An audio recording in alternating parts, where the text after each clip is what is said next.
Let's run the Windows Troubleshooter together.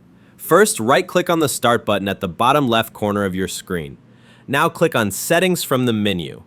In the window that opens, click on System from the left sidebar. Scroll down and click Troubleshoot, then click Other Troubleshooters. Choose the one that fits your issue and click Run. I will choose Audio and Get Help pages opened.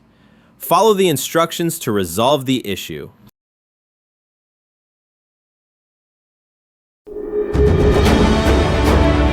Let's run the DISM tool to fix your Windows image. Click the Start button, type CMD, then right-click on Command Prompt and choose Run as Administrator. Click Yes if prompted. Now type this command, DISM space /online space /cleanup-image space /restore health. Then press Enter. This tool checks for problems in the Windows image and tries to repair it. The scan may take a while. Let it finish fully. Once done, restart your computer.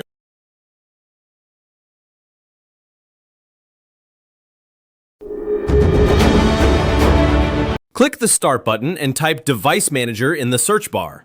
Click on it when it appears.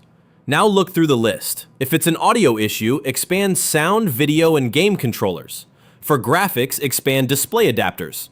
Right-click on the device name, like Realtek Audio or NVIDIA Graphics. Choose Update Driver from the menu. When a new window pops up, click Search Automatically for drivers. Windows will now look for the latest version and install it if found. When it's done, make sure to restart your computer.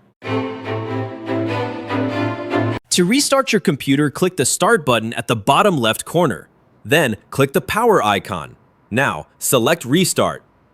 Your PC will shut down and power back up automatically. Let's run the System File Checker. Click the Start button and type CMD in the search box. Right-click Command Prompt and choose Run as Administrator. If you see a prompt, click Yes. Now type this command, SFC /scan now. Then hit Enter. Windows will start scanning for missing or damaged system files. Just wait until it reaches 100%. If it finds issues, it'll try to fix them automatically. Once it's done, restart your PC.